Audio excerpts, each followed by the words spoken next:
Stop. Kigaru Tarot. For entertainment purposes only.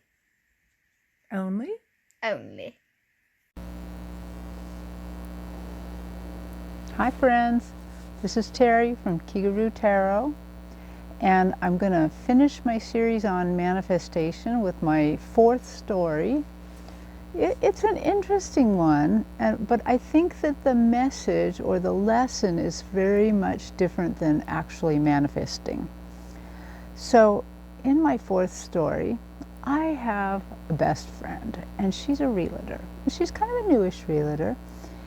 And I went to her house to hang out, and she opened the door while she was on the phone, which was a little unusual, but I could tell that she was talking to an older lady who needed somewhere to live. She basically was saying that she was going to lose her house in 2 weeks. It was being like sold out from under her, and she needed a place to be, and she had money to buy a house. And I could also hear something else in the lady's voice. I don't know what it was exactly, but I could tell she's very, very demanding. She was really being quite unrealistic. And, you know, my friend finished the phone call and we went on and we had a nice time that day, and we watched some videos together. We had a nice meal at her house. She's a good cook.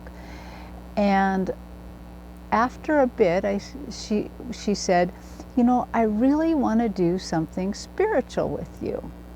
And you should know that I was her mentor 20 years ago, and now she's my mentor in a lot of spiritual things. She knows a lot that I don't know. And, you know, we're both kind of learning at the same time, but it's really interesting. And so I thought about the idea, and I thought, yeah, let's do that. Let's do something together. And I felt led by the Spirit that we should sit in a certain room in her house. She has like a 3-story townhouse, and the sun just pours in. It's just beautiful. So we sat in a certain room. I got it that Spirit wanted us to sit in a certain way. We had to sit cross-legged with our knees touching. And so then we prayed bubble of protection around us and got ready. And then I felt like Spirit also said that we should put our hands up and touch. Our hands had to be like this, and we had to touch palm to palm, and we had to do the manifesting like this. And so we started to pray. And beforehand I had asked her, let's do something impossible so that we know that the outcome is real. You know, let's try something just incredibly crazy. And I said, let's manifest a house for that lady. Now that lady had an unimaginable list. She wanted an actual house in the Woodinville area, and if anybody is familiar with the west side of Washington State, the Woodinville area is a very expensive area. And she wanted this house to be painted gray. She wanted so many bedrooms and bathrooms and such like that. And she wanted it for $250,000. Impossible. That's impossible. Maybe, and I'm thinking just maybe, you could get a single wide mobile home in an over 55 court for that. Pretty impossible, but I thought, you know, this would be interesting to see what happens. And so we sat like this, praying, and then we started to manifest that and listing what we wanted. And I put in one caveat. I said, for this miracle to happen, the woman does not have to buy the house. I put that in because something in my heart said, this woman is probably, there's something else going on here too. So let's just manifest it. Let's make it possible, and then, you know, she can choose to buy it or not buy it. And so we prayed and we did it. And I realized after a bit that the reason we were like this was not so we could transfer power between each other, although my hands got very warm and it felt like there was power transferring, but it was a spiritual timer. Because I'm an old lady. I can't hold my hands up that long. And so when I couldn't hold them up any longer was when we should quit. So we did. And then we just sat there and we did a little bit of psychic reading on each other. And one of the reasons this one also is so memorable to me is because in her psychic reading of me, she said that Kiguru would be easy for me to do, that it would just flow off my tongue, despite the fact that I have 2 learning disabilities, that this would just be easy. And so far it has. So I really like that. Anyway, so we did, as I always do with manifestation, we promptly forgot it and went on, and I think we had dinner because we had lunch earlier. We had some dinner. We didn't sit around and think about like, oh, how's this going to happen? How quick will this happen? Where will it happen? How will we know? And will it be a complete wreck at 2:50 in that area? We just let it go. And about a week later, I remembered and I checked in with her. And lo and behold, we manifested the exact house at the exact price in Woodinville. And it was as I predicted. The woman didn't take it. She didn't like the shade of gray it was painted. Later, my friend found out that this lady wasn't serious. She wasn't losing her house in 2 weeks, and she had over-exaggerated what was going on in her life. But still, we had the faith to manifest a house. And so I think what we're supposed to learn from this is not so much you can manifest a house if you want to. You can. But I think the deeper lesson is we should recognize miracles when they happen.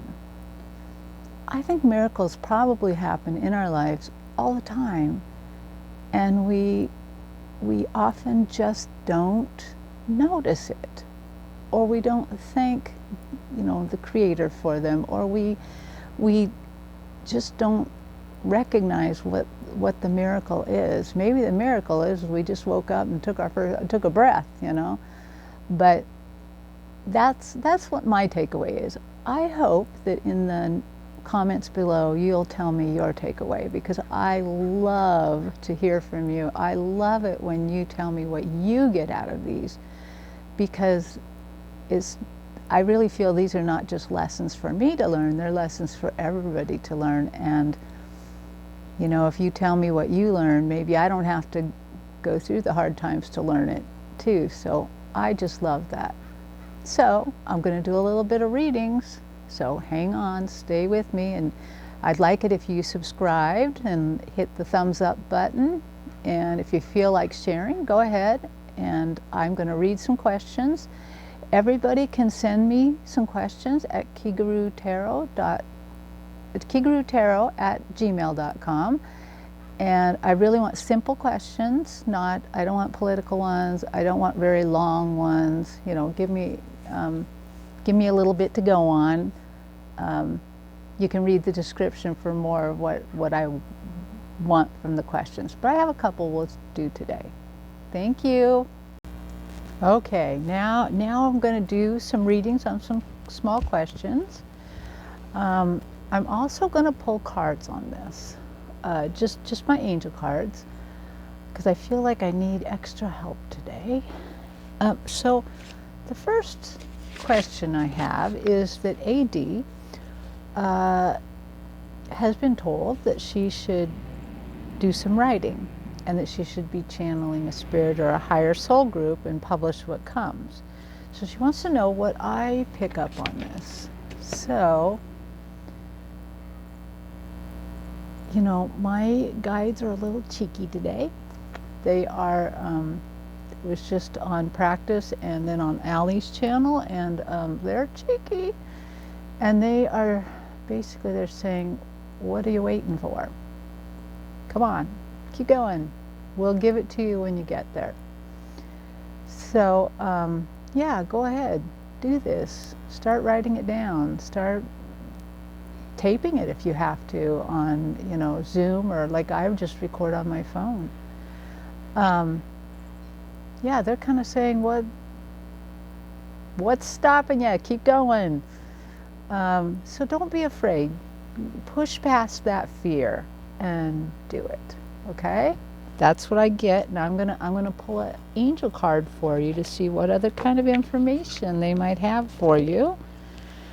So, angels, so creator, angels, spirit guides, ancestors of me and AD. Do you have a message? Do you have a message for her about her writing? About give her direction to what to do or to what to expect or whatever you want to tell her, whatever she needs to know. Okay, one more shuffle.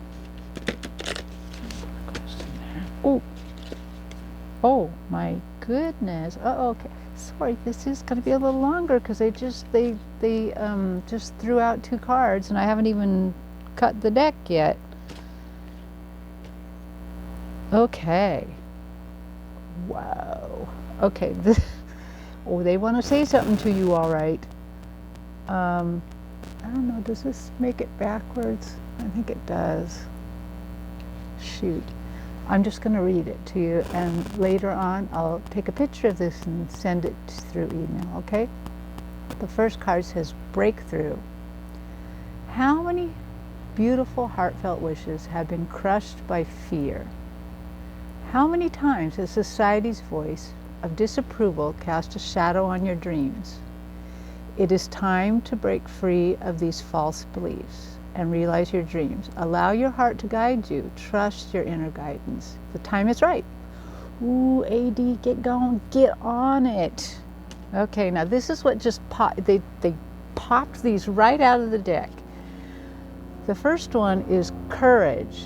Dare to be different, to make mistakes. Create, for it is in creation that you exist.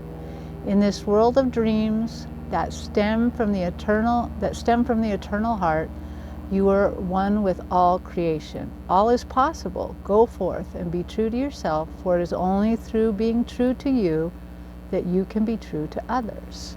Okay, lovely. I hope you could hear that over that airplane. The next one is rainbow. You are a jewel, even though you may not see it. Even in the darkest times, you shine eternally bright. You are surrounded by an aura of love, and a pot of gold waits beyond the horizon. Ooh, I like that. All will clear soon. Trust and continue to follow your dreams. You are eternally blessed. Okay, AD, get on that. Get on that. Okay? Push past the fear. Push past the what ifs. How do I do it? Just get going. Get going. Okay. So Dana, so I'm looking down at my notes. Dana would like a message from her cousin Jay and her mother Rachel. So let's see. My heart to Dana's heart. Dana's heart to my heart. I'm going to put us in a big bubble of gold light. I don't know why gold, but gold today. Gold light. She would like to know especially what you're doing over there. But first we need a little evidence that you're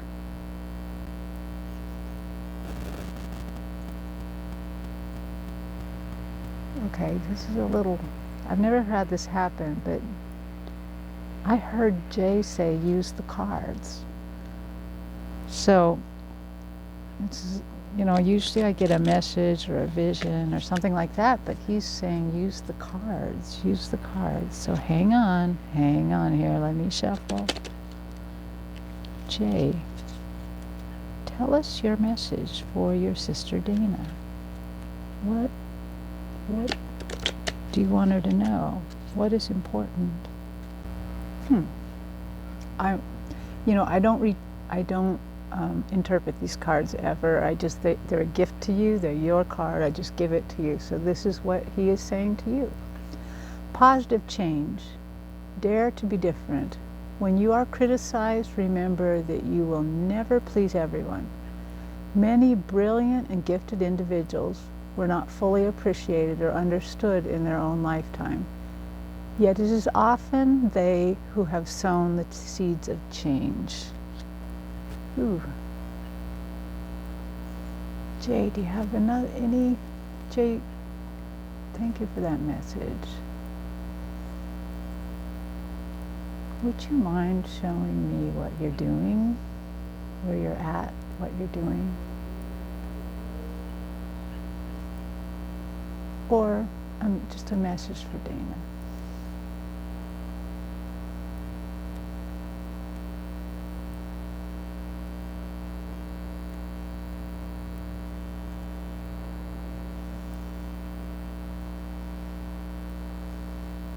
Well, Dana, he is in heaven, or up there, wherever where our soul goes to get ready to do all this again, or to hang out. And he's showing me the funniest thing. He is enjoying himself. He's having fun.